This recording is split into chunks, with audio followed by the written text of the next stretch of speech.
The 49ers seemingly have their backs against the wall this week against the Jacksonville Jaguars, which feels like about as much of a must-win game as you can have this early into November.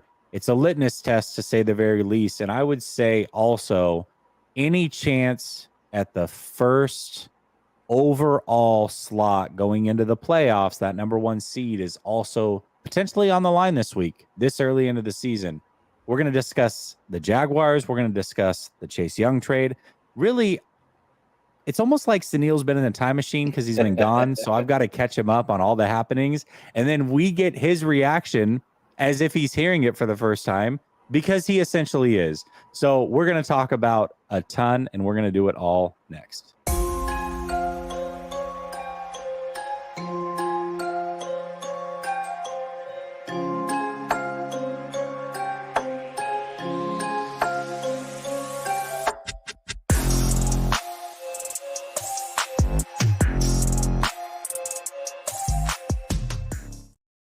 All right. Welcome back to Last Second Sports, where we are giving you our take down to the last second.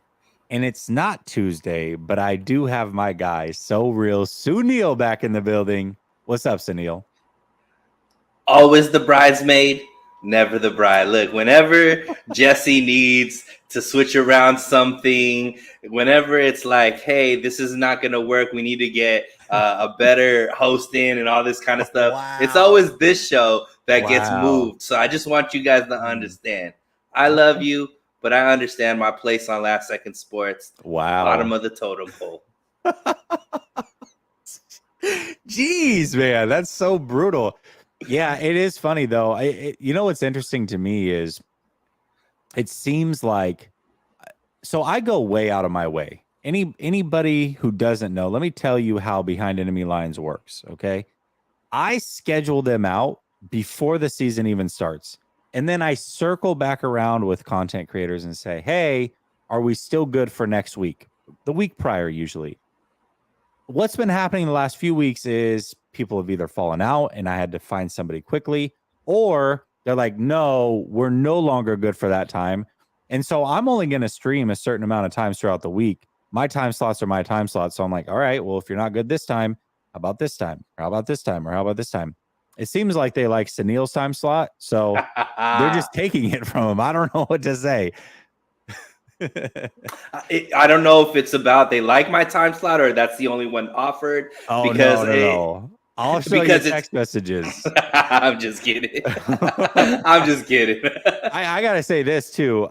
There's no ring on this finger, Sunil, so I'm not committed. Golly. Hey, I will say this, though. You had a hell of a lot better time than we did here. I'm sure you had a great time traveling abroad, enjoying your life, living your best life. The 49ers, on the other hand, have not been living their best life. I'm not sure how aware you are, but they did make a move, and we'll talk about that in a minute. But this Trent Williams thing is starting to linger a little bit. And I know that Trent Williams was hurt before you left out of town, so you're definitely aware of that. Mm-hmm. But also, the expectation was he'd be back as soon as the bye week was over. Now, he may be back tomorrow for practice. We don't know for sure, but Kyle Shanahan did admit that this ankle injury has lingered longer than he expected. Are you concerned about Trent Williams maybe heading into the rest of the season? And do you think this team can win this week in particular without Trent Williams? So I think it's safe to say that you could pencil in Trent Williams to miss 1 or 2 games throughout the season. That's kind of been his history since he's been here. So if it was just Trent Williams on his own, do I think that we can cover that? I would say yes. The problem is it's the whole left side, right? Because Aaron Banks is also nicked up. So you want to have one or the other at least there, because those are our 2 best offensive linemen by far, right? Obviously, Trent Williams is one by far, but Aaron Banks has been a very solidified, offensive lineman for us since last year, where he just stepped in and kind of that left side has always been the strongest for us. So him being nicked up as well is where the issue is. Now, do we know, is Aaron Banks playing? Is he back? Aaron Banks is for sure not playing. He hasn't missed any games, but he's got turf toe, so they expect him to be out a few weeks. It sounds like. So I didn't know if I knew they said that, but I didn't know if the bye week was part of those weeks. So it looks like maybe the whole left side is going to be replacements, right? I think they're going to put Feliciano and probably Moore, right? And that's assuming Trent misses. It's not a guarantee. He may practice tomorrow, but he's not going to be 100%, it sounds like, if he does play either. And if he wasn't 100%, I would much rather him rest. Because ultimately, to answer your question, do I think that the 49ers could win without the left side, with the left side being all backups? I think yes, in this situation, right? I'm not saying that Jaguars defense is terrible or that defensive line is terrible, because it's not true. They have guys that could rush the passer, but I do think that with Debo coming back, with CMC, they're coming off of a bye, you can get a little bit more creative in your offense to overcome maybe some of those deficiencies. So I would rather Trent Williams get all the way healthy versus having a lingering injury, because I don't think we win a Super Bowl without him. I don't think we go deep into the playoffs without him. So ultimately, that to me is the main goal. So get him as healthy as possible.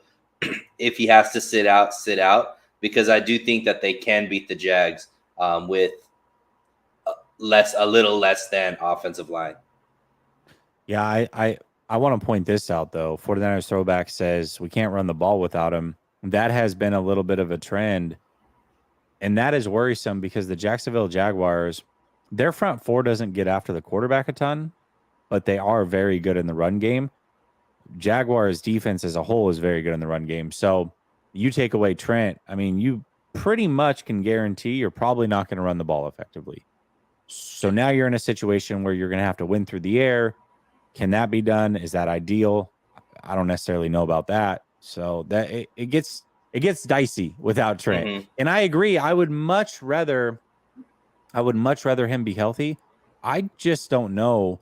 It sounds like it's potentially the same ankle that he had surgery on, the one that gave him troubles down the stretch of 2021 that he injured in the Green Bay game and then tried to play into the NFC Championship with. If that's the case, this thing may not ever be 100%, at least not the rest of the season. So it becomes a pain management thing. I don't know. Less than ideal, I will say. Yeah, and I mean, there's a couple of players on the offensive side that if they got injured would significantly impact the offense.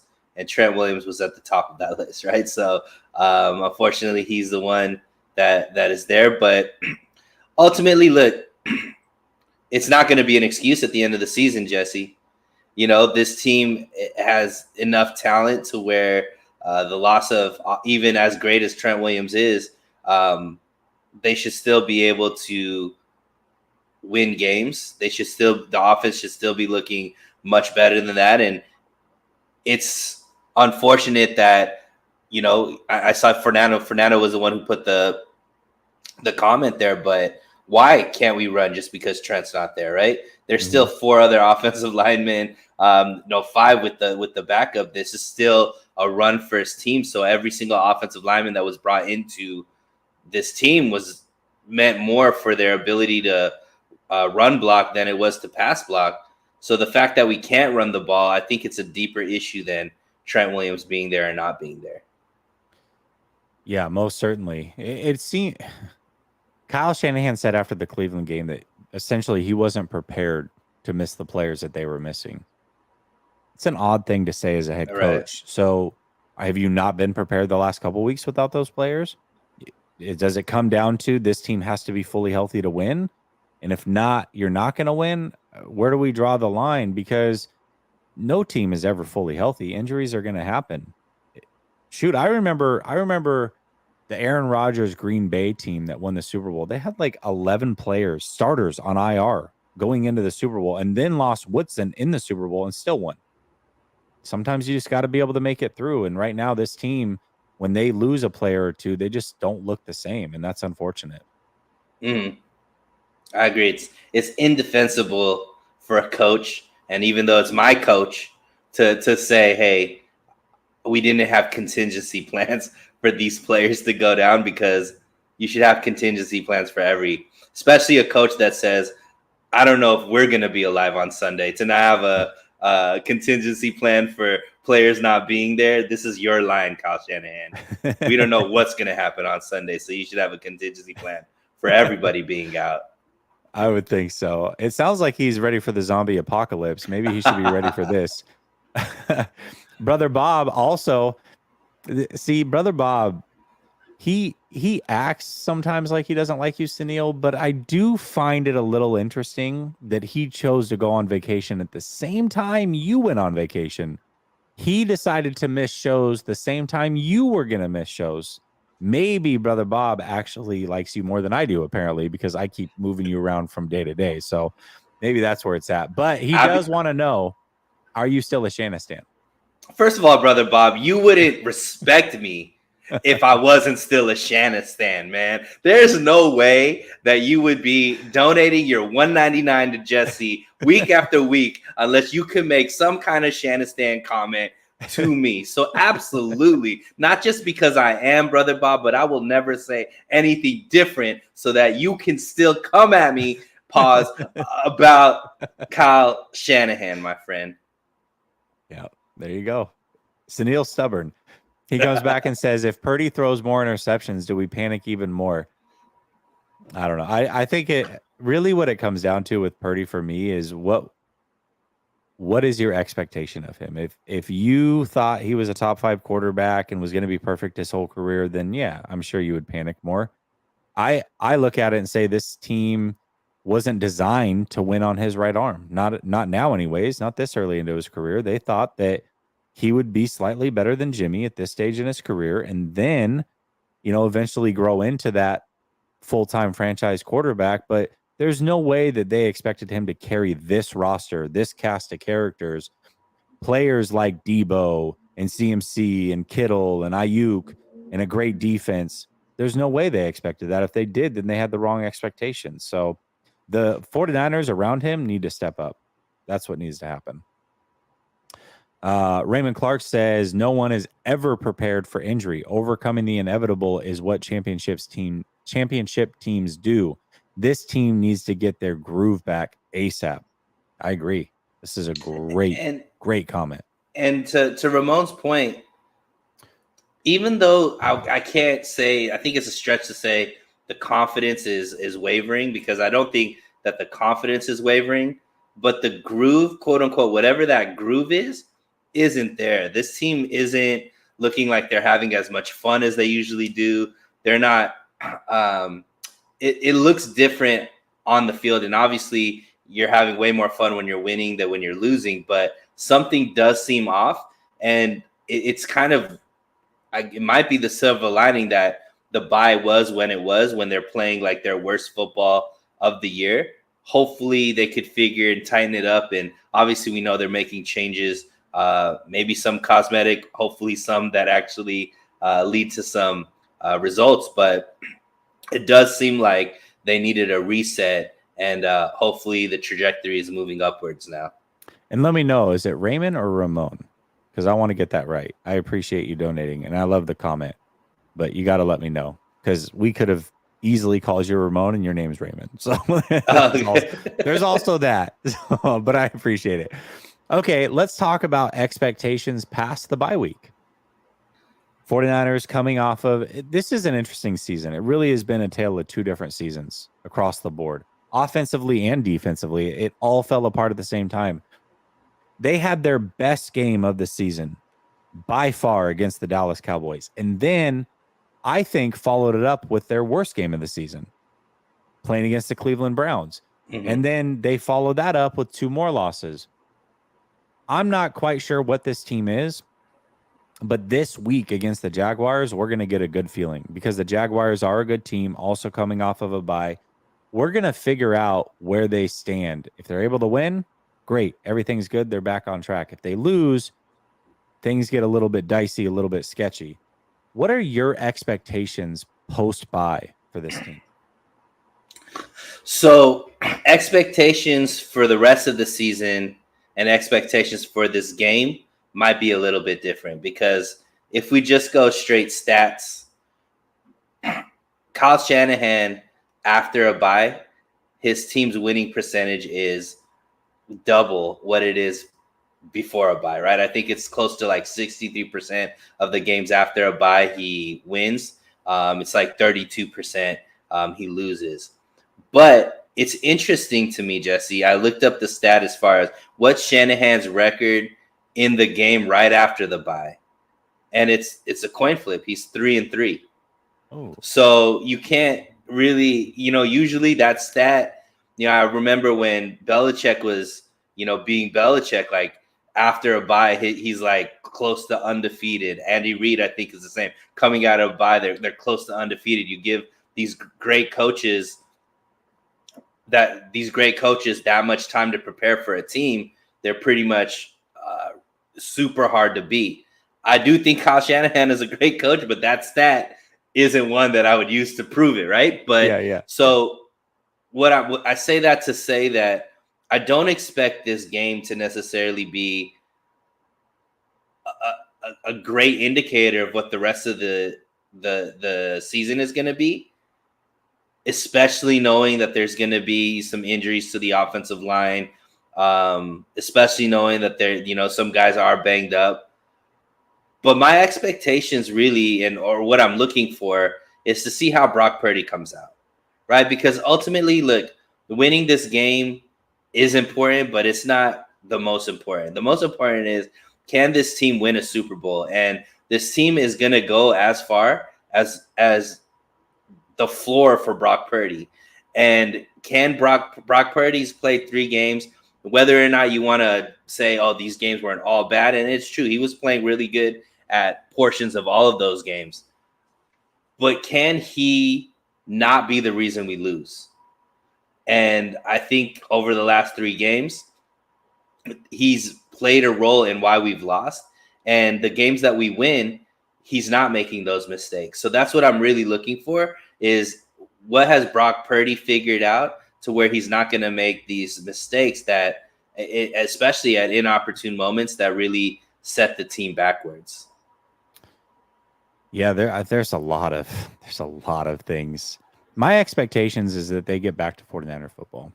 The 49ers, when they're at their best, they're running the ball effectively. They're stopping the run. They're disciplined. They're a very disciplined team. They're in the right moments at the right times. They're flying around making plays. It definitely seems like as the season had worn on, that the flying around had stopped. Lazy tackles started happening.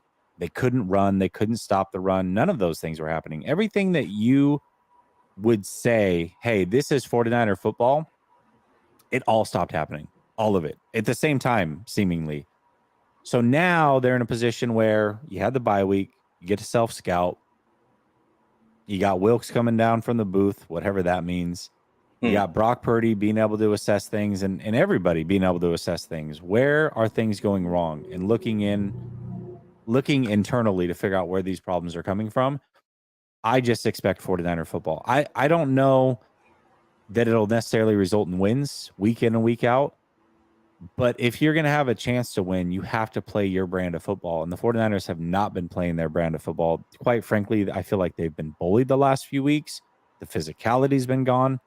Really, all of it went to hell in a handbasket, just like that. So I want to see this team get back to playing their brand of football and let the chips fall where they may. And I think, what you're saying, play their brand of football. To me, it's simplifying the game. Mm-hmm. Like, get the ball to your best players. Force feed CMC, force feed Ayuk, force feed Debo, force feed Kittle. Get the ball out of Purdy's hands quickly, like whether it be screens, crosses, all of those types of things. And on the defensive side, let your talent just cook. Like, stop with all of these fancy, stunts and, all of this like crazy pressure and all this kind of stuff. Like, Bosa said it, man. We've been a four down kind of rush team. Just now with Chase there as well. Like, let these guys just do what they do. Drop back the guys in coverage to let them, have as much personnel. And I just think that we've complicated something that's been working that hasn't been figured out. Like I don't think there's been a team that's figured us out, Jesse. It's just we've made mistakes, kind of thing. Like where a team has just been like, oh, this is the way to beat the 49ers. I don't think anybody's figured that out. It's just been the 49ers have messed up, whether it be not having, the right quarterback or making mistakes at the wrong moments, stuff like that. So that's the biggest thing. I think they just complicated things, and hopefully, like you said, they simplified and get back to just 49er football. Yeah, I mean, ultimately, there's a blueprint to beat every team in the league. It's about executing on that blueprint in that day and having the players to do so.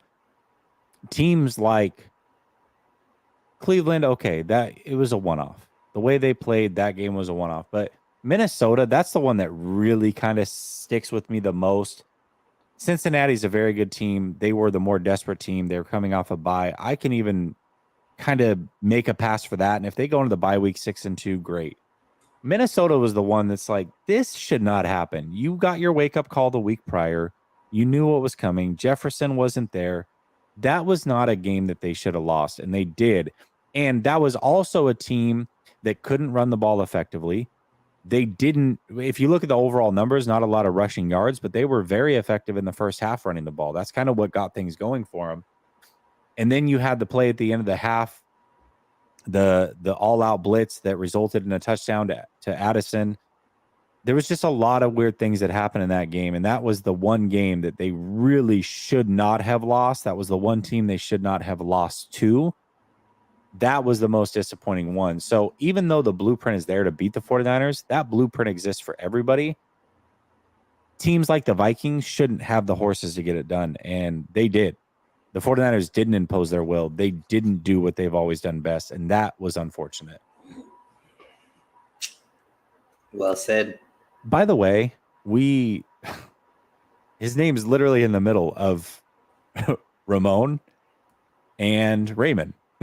It's Ramen is what it looks like. So Ramon. I don't know how we completely screwed it up. I might have even screwed it up again, but the way it's pronounced there is it looks like an in-between. That's awesome because we weren't going to have a chance of being right no matter what. Greenlaw, Brother Bob, actually, gosh, all these name changes. By the way, I don't know if you were here, Sunil, but he is Greenlaw. Give me my unsportsmanlike flag because I said that he's the Dre Greenlaw of the chat. He's always pressing up against a flag. That's the way that he rolls. He says, wow, did Sunil essentially admit that Kyle Shanahan isn't great? No. I knew that was coming. Okay, so we talked about what the expectations are coming out of the bye. What changes do you want to see coming out of the bye? Whether that's certain players playing, whether that's schematically, whether that's Wilkes coming down from the booth. I don't know. That one's a weird one. But what changes do you want to see from this team coming out of the bye? How can they execute getting back to 49er football? I think it was a either last year or maybe 3 years. It must have been last year, Jesse. There was a stat that I would always point to that if Brandon Ayuk had at least 60 yards or at least 80 yards, the team was like 8-1 or something ridiculous where they had only lost like one time. And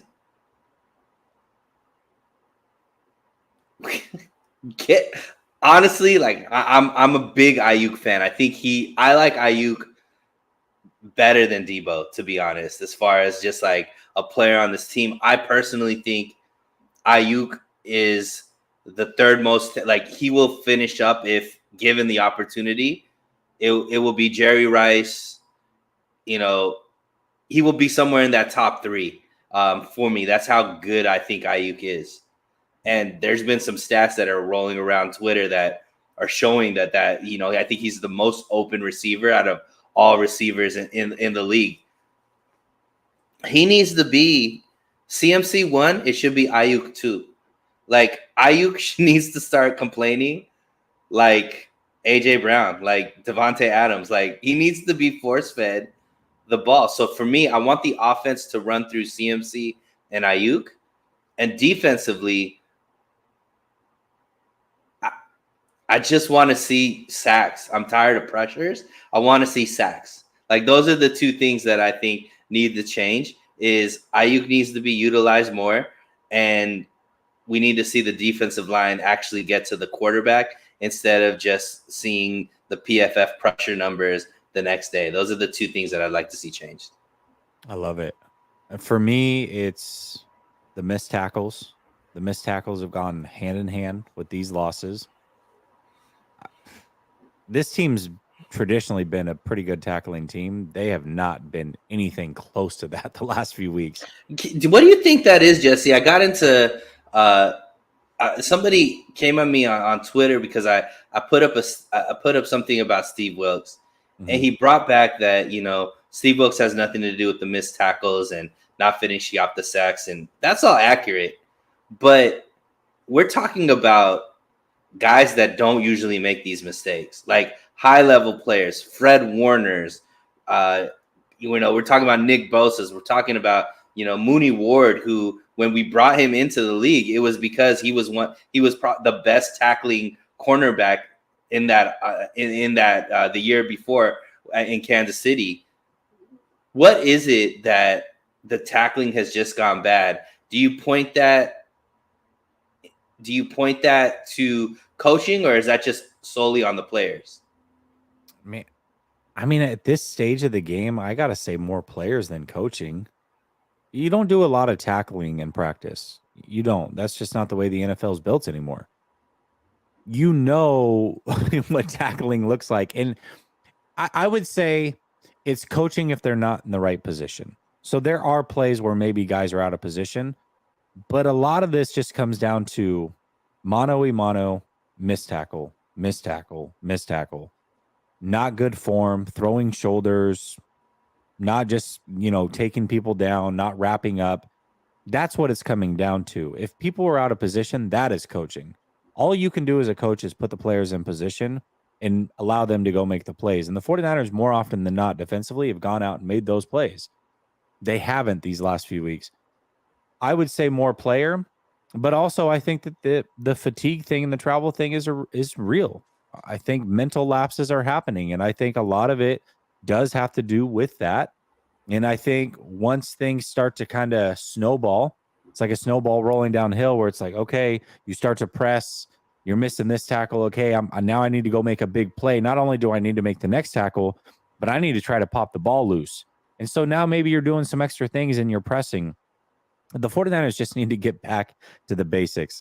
I think it's a player thing more than a coach thing. Would you agree, disagree? What are your thoughts? So I didn't know Mike Drop. So Mike Drop with Mansa is definitely the guy that comes at me on Twitter and holds me accountable. I didn't know he was in the show. So shout out to Mansa. I appreciate you on Twitter all the time because you definitely challenge whatever statements I make there. I don't know if you even like me because you always come at me. So it's, props to you for doing it, though, because it does make me think. But here's the thing, Jesse. I agree with you. If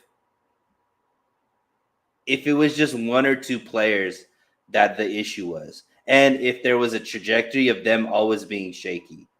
But for some reason, you mentioned it earlier in the show, everybody stopped playing at the same time. Everybody started making these mistakes at the same time on one side of the ball from captains, from people that usually never make these mistakes, Jesse.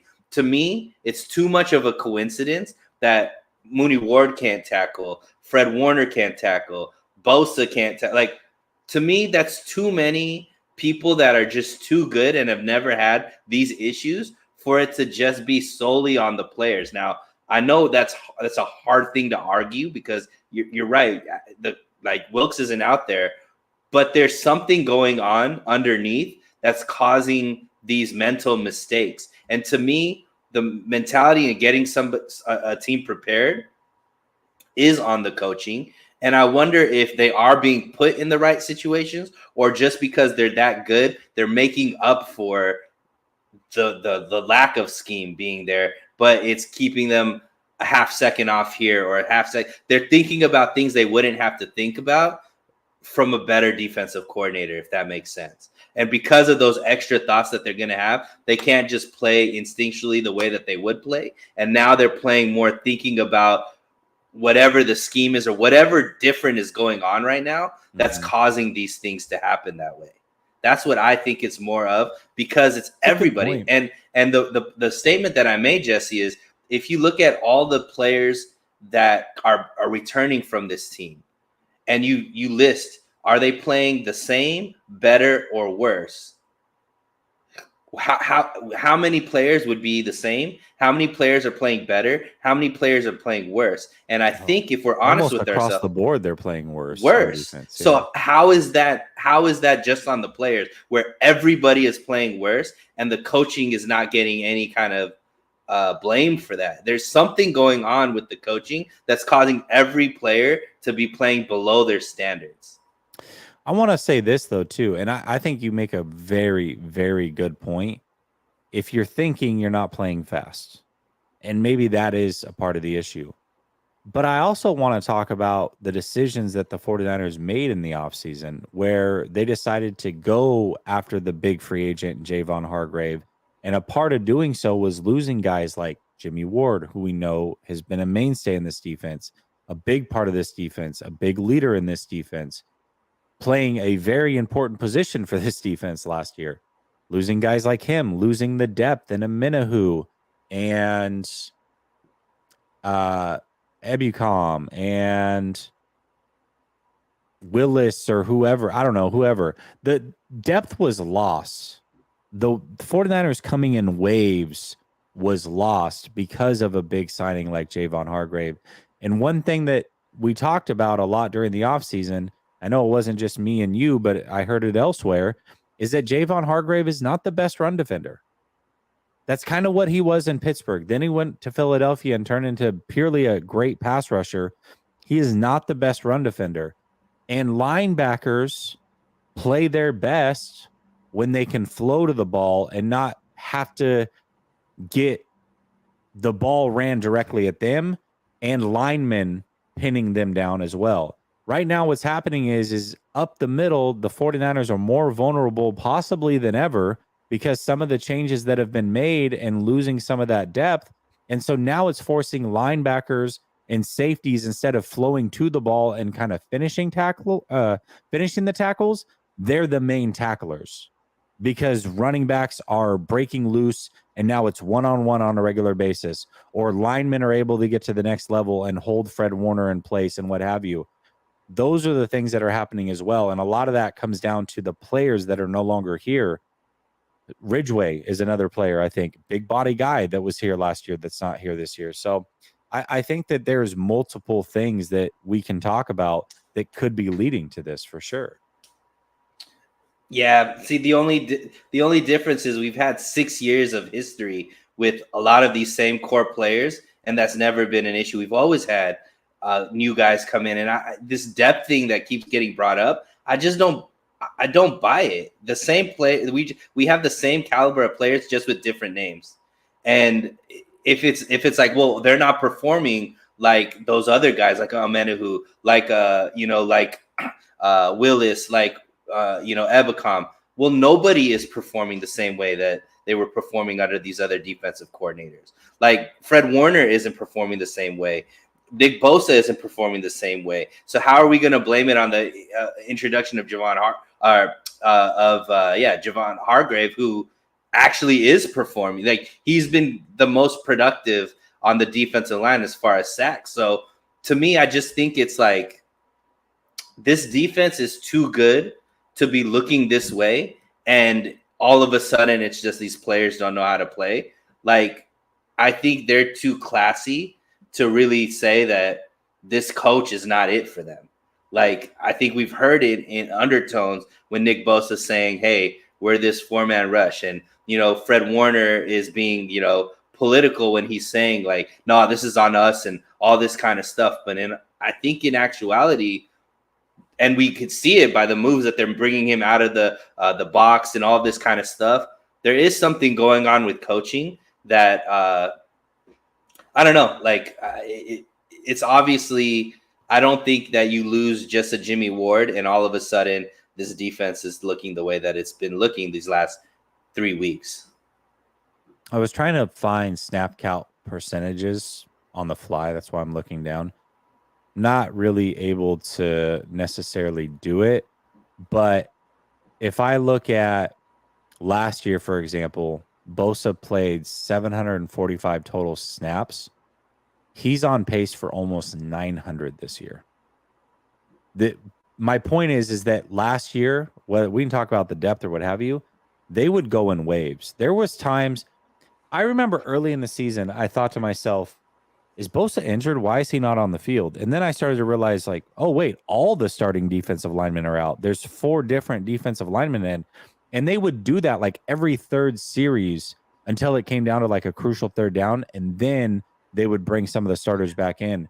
But that I would rest is argue not there. But I would argue that's not about the depth. That's about Wilks wanting to use a 5-man defensive lineup. So everybody's playing more. He's not rotating 4. He's adding that 5th guy, so guys aren't coming out the way that they would. Like I said, you can't compare this defense to previous defenses because it's being utilized. All these players are being utilized in a different way. They're not being utilized in the same way that the previous defensive coordinators are utilizing them. For example, they're playing man on, downs 1 and 2 when usually they play more coverage on those type of thing. They're using 5-man fronts or bringing in, a DB to do a blitz on those first 2 downs versus just having the 4-man fronts and things like that. That to me is where there's something that has changed about schematically about this defense, where it's showing up, like you're saying, Jesse, and Bosa being utilized more. I don't think it's because Farrell can't play back there or whomever else is behind them can't perform in those waves. It's just they're not utilizing it. They're being utilized in a different way. To me, that's where I think the biggest thing is. And I want to get back to my dude Mansa, who's saying that I'm just blaming it solely on the defense. It's not that. I obviously the offense is up and down as well, especially these last 3 games. But to me, the offense has always fluttered. You know what I mean? It's always been not the reason why this team has won. The defense has always been that stalwart, right? That's where, regardless of how the offense is playing, the defense is going to hold teams to under 15 points or whatever the case may be. I do think that there's issues on the offense that Kyle Shanahan needs to fix. I think he's become too stagnant, and obviously injuries are playing a role. There's more injuries on the offensive side of the ball than the defensive side of the ball. But to me, the defense just looks way different than it ever has, whereas the offense, to me, has looked like this at times, even when they're winning.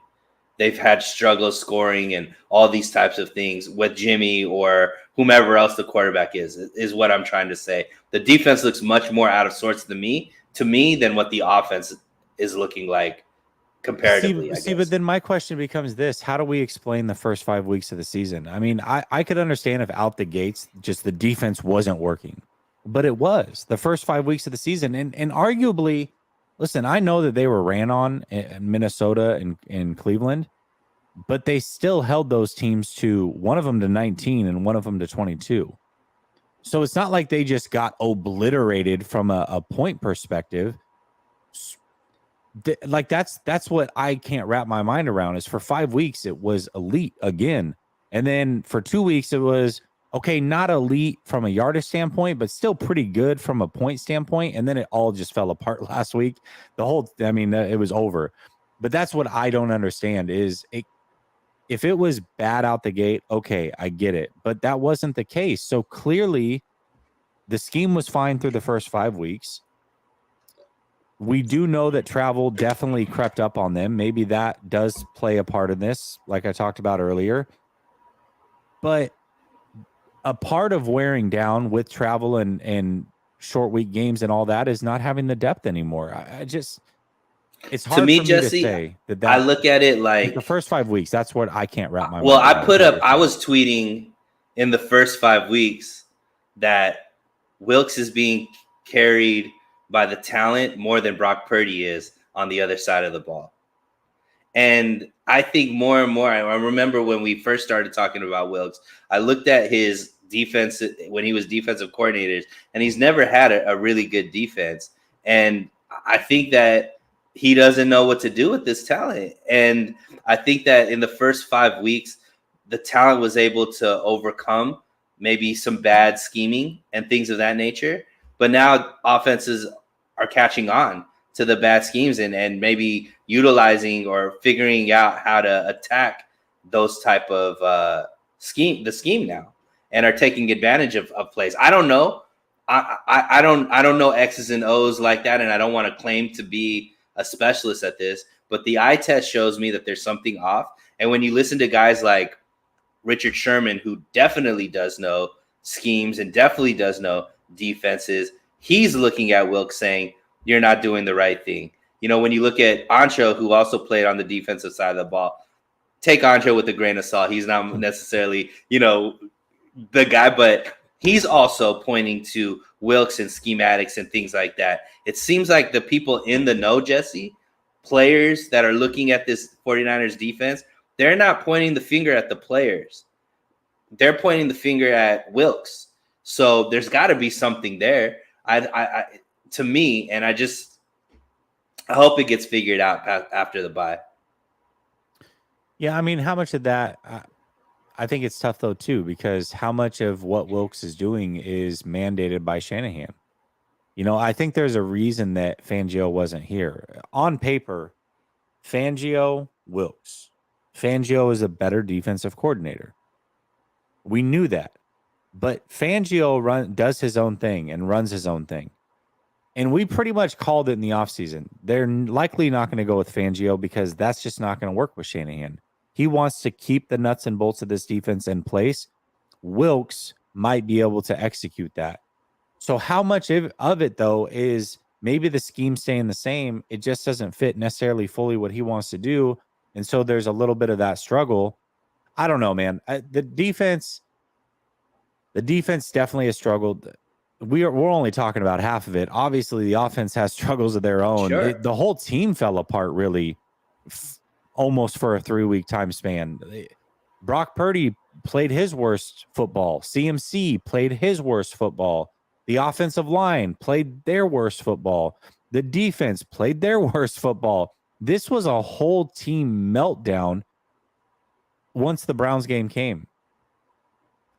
Yeah, and I mean, you know, I don't know. I know people are going to take this, oh, he's KP for Kyle Shanahan. Look, no, to me, I've always been critical of the inability to score, to put together a full game on the offense, right? Their inability to score in the first half of games, you know, only being a second half team. That does go back to Kyle Shanahan and some of the way that he kind of uses the beginning of the game to figure out how to play call in the second half of games. However, when you look at the defense and you look at the offense, I can point to more significant injuries on the offensive side of the ball. Aaron Banks, Trent Williams, Debo, these are extremely important players on the offensive side that are missing that you could maybe point to, okay, that's why the offense is sputtering or not. Well, I don't think Aaron Banks has missed a game yet. I think this is going to be his first game missed.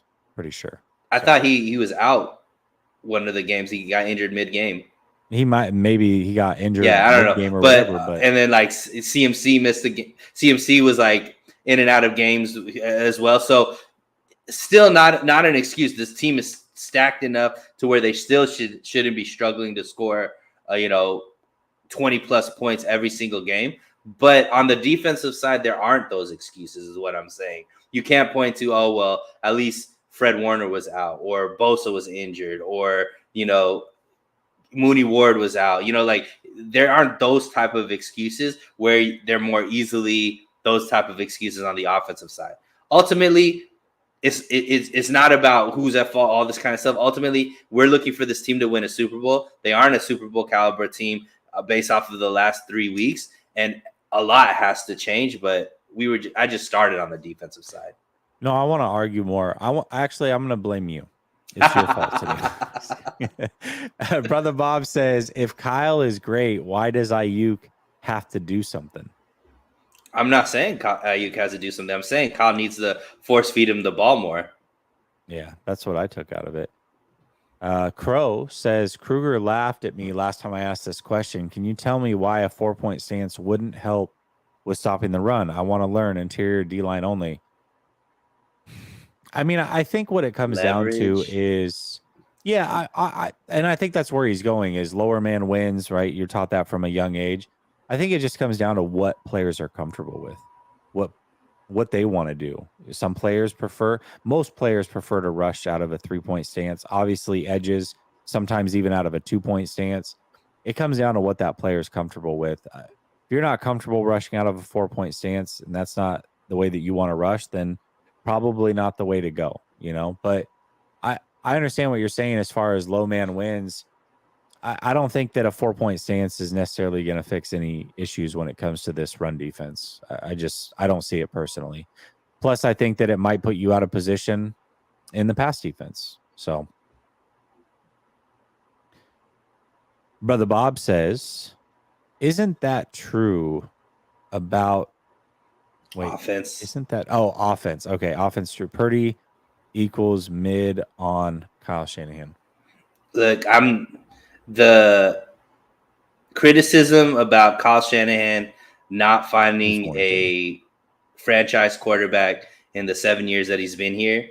There's no argument against that to me. But I will say that every quarterback that has been on the field, he's gotten the best. And you can see that in another's, like all the quarterbacks that have left Kyle Shanahan's system and went to another system have not looked the same. Most recent case in point, Jimmy G. Yeah, but the EPA, he had a good EPA, I thought. So he was a good quarterback. That's not how that works? Okay. G8 Garage says Wilks is coaching this defense like the Panthers D, and the 49ers are way more talented, and they are thrown off, in my opinion. Maybe. I don't know that he has that much autonomy. I think he's coaching it the way Kyle wants him to coach it. Crow says for Wilks, it will feel familiar and improve communication between players and the coordinator, and he is weathering the storm next to the players, then secluded in a comfy box, out of touch boss versus a boss going through it. I mean, how many coordinators in this league call plays from the booth? It's not unique to Wilks. I don't. Here's what I'll say.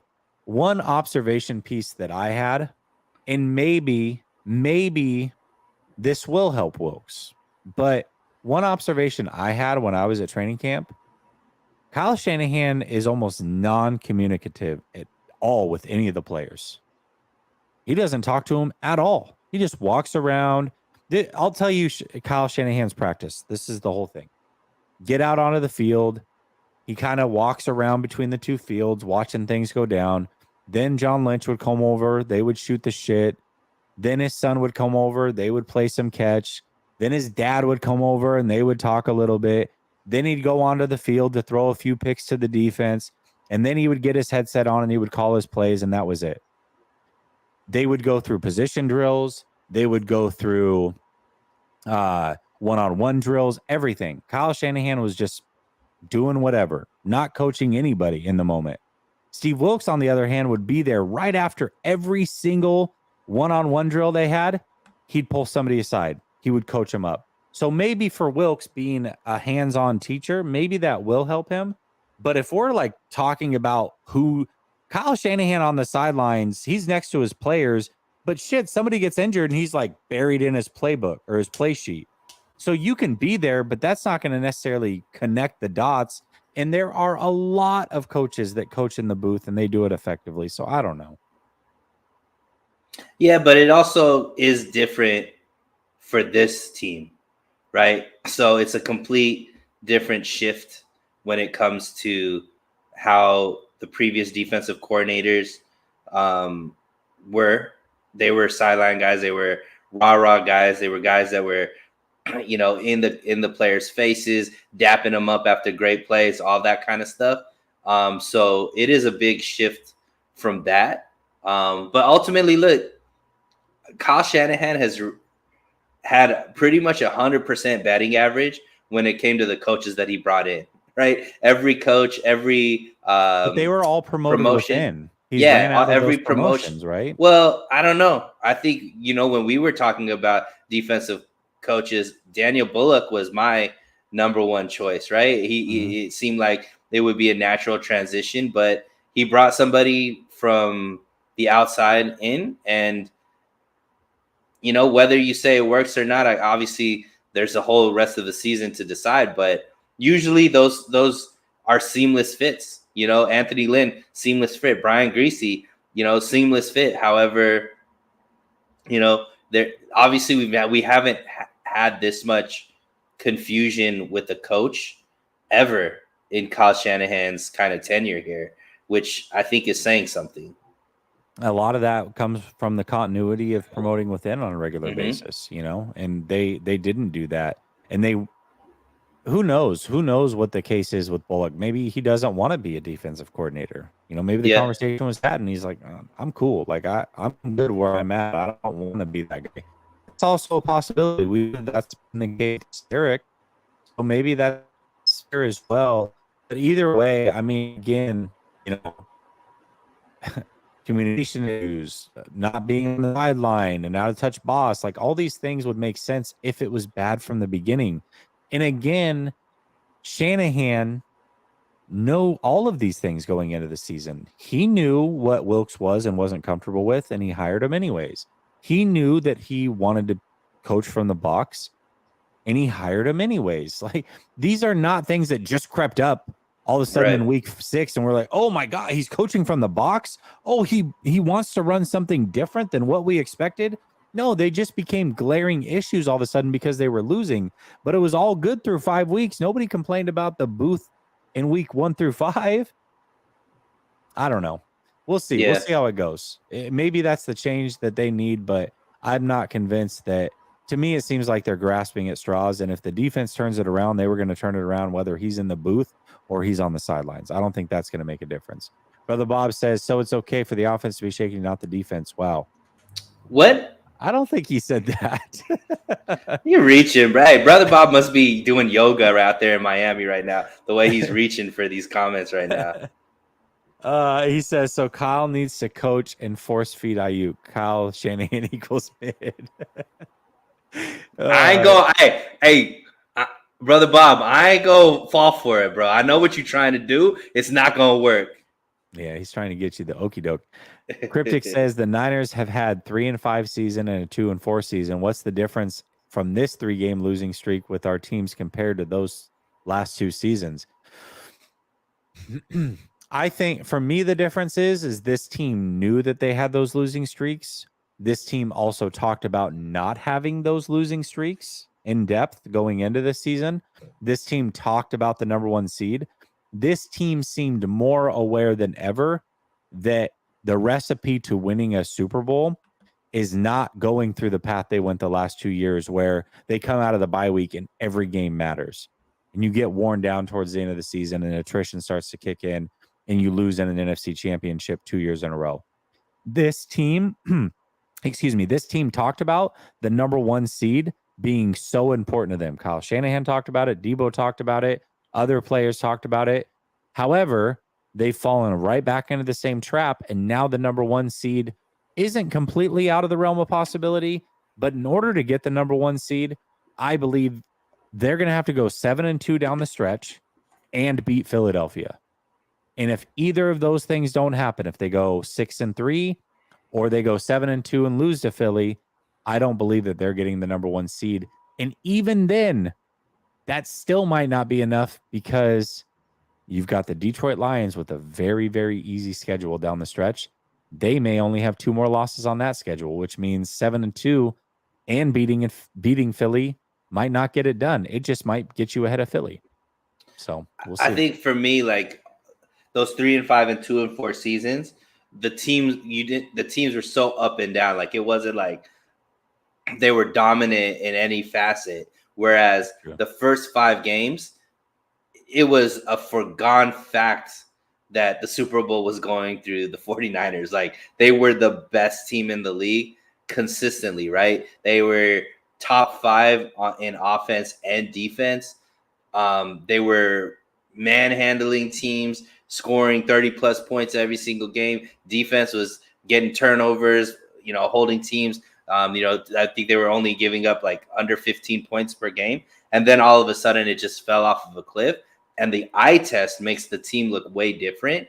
That's, I think, why this is a little bit more of a red flag or more scary. And it's just not like, oh, this is just what they do kind of thing before the bye week.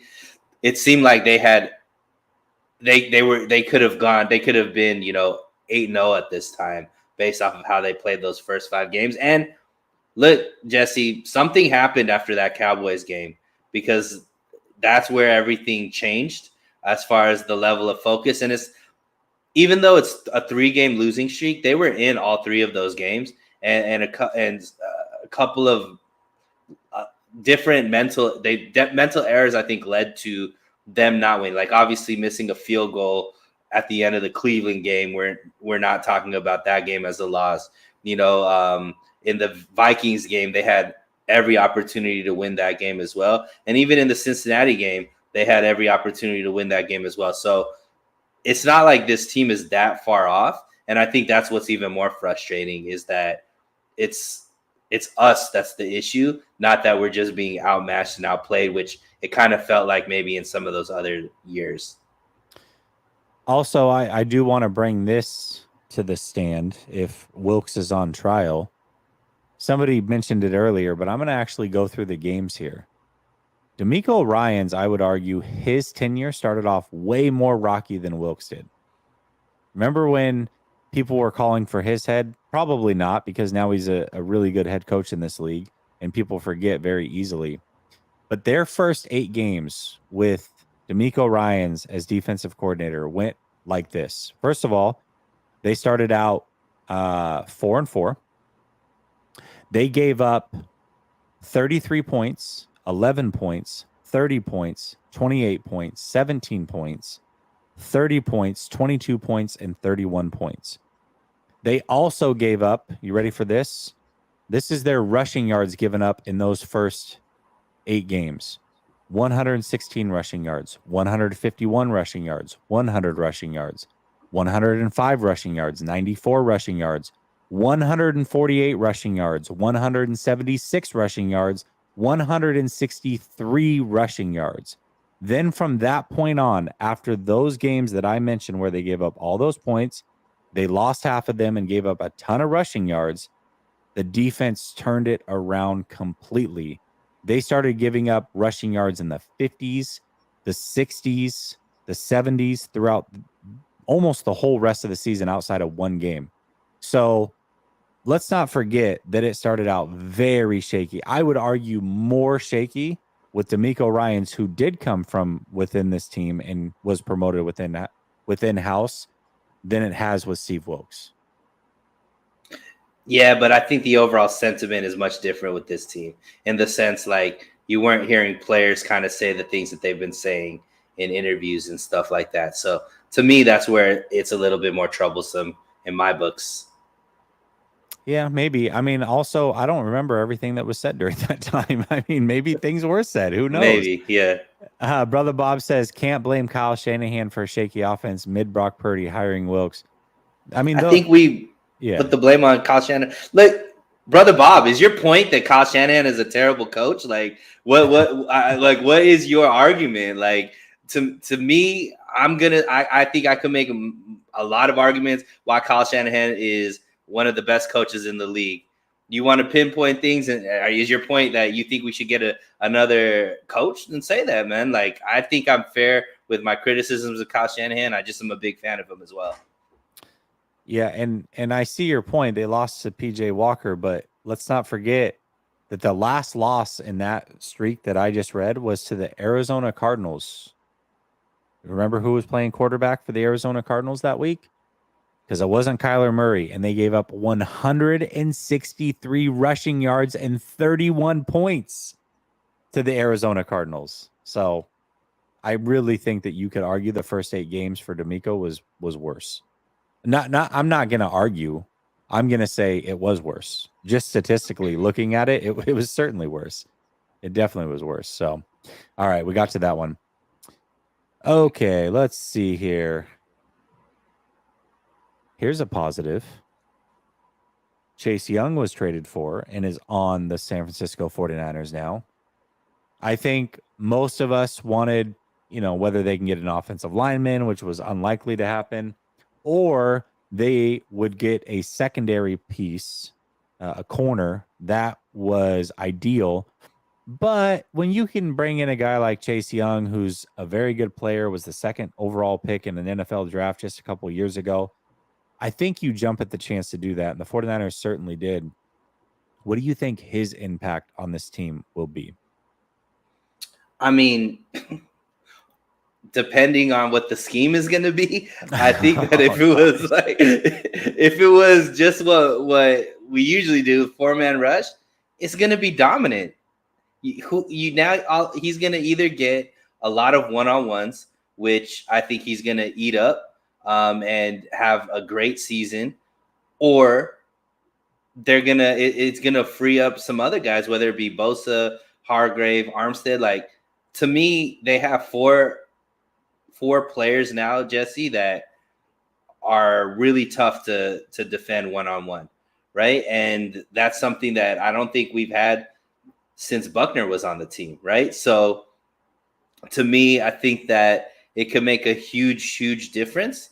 It's just about whether and how quick he gets to gelling with the team, and if the scheme allows them to do what they are capable of doing. I like this move not because Chase Young is talented, and he certainly is. Obviously, that is a reason to like the move. But one thing I was talking about earlier was the depth. And now you've got guys like Farrell and Gregory being the second wave.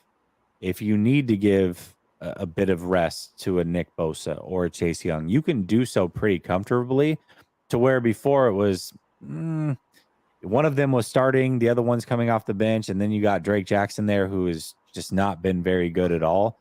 Now he's hurt. I mean, who knows? In 2 weeks, he may not even be suiting up for this team. They may just put him on IR or kick him to the practice squad. I'm not really sure what's going to happen with him. But right now, you're pushing everybody just one step further down the depth chart, which means that depth starts to come back for this team. And I do think that depth has been sorely missed. So I love Chase Young. I think he is talented. I don't know how much he helps in the run game necessarily, but pushing everybody down one peg in the depth chart, I think, is always a good thing, because there are some talented players now in that wave too that you can use and use effectively. So that's where I like this mostly for Chase Young. Yeah, I mean, think about it, Jesse.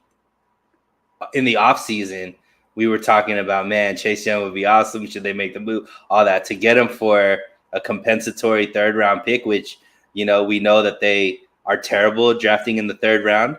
For the most part, they're not going to get a better player than Chase Young for that third-round pick. Yeah, it's and I'll tell you this, the Jaguars, who the 49ers are facing this week, they desperately needed a pass rusher. And if they could have gotten Chase Young for that deal, they would have been ecstatic. Mm-hmm. Some of those guys, I was talking to the content creators yesterday, they were like, we're so desperate for a pass rusher. Some of us were talking about being willing to give up a first rounder for Chase Young. That's how bad they wanted a pass rusher there. So for the 49ers to get him for a compensatory third round pick, that's incredible. Absolutely. Let's see. Brother Bob says he's not great. Your stat about bye weeks is telling. Brother Bob, right after that, I talked about how he's won 63% of the games after a bye as well. I just talked about the one game after the bye week. He's also been a coach in 3 of the last 4 NFC championship games and completely changed around a trash culture that the 49ers have within 3 years and made it to the Super Bowl. So you could pick and choose what. I don't know if he's not great. That's kind of crazy. Like, this trash coach that somehow has made it to 3 out of the last 4 NFC championship games. You're right. It's that bye week stat that really is the dot on your exclamation mark. I like it. Brother Bob. Brother Bob. Yeah, he's back. He's fully back. I got Sunil back. I enjoyed this. Before I get out of here, though, I do want to say if you have seen in the background the Glance LED going through my favorite teams, their upcoming games, score predictions, all that other stuff, you can have it show standings. You can have it show stocks, weather. You can customize it. It also shows the stats of the YouTube channel, which appreciate y'all. You guys are killing it, subbing up. Greatly appreciate that. But Glance LED, link is in the description. They are a sponsor of the channel. You can go pick up one of your own. It comes in 3 different sizes, 2 different colors, and you can get 10% off with the promo code LSS. Check them out if you have a man cave or an office. I highly, highly recommend one of these. This thing is awesome. Appreciate y'all in the chat. Brother Bob coming back and says, Sunil, you think Kyle is good as Walsh or his dad? Oh, okay. All right. Jeez. You went straight to Hall of Fame. Well, yeah, it's like, yeah. Oh, Sunil, you think he's great. Do you think he's as great as the greatest coach of all time? I'm not. I never said that. That's the thing. There's a big difference between being a great coach and being the greatest of all time. And then he says the next one. I never said. You said he's not that good.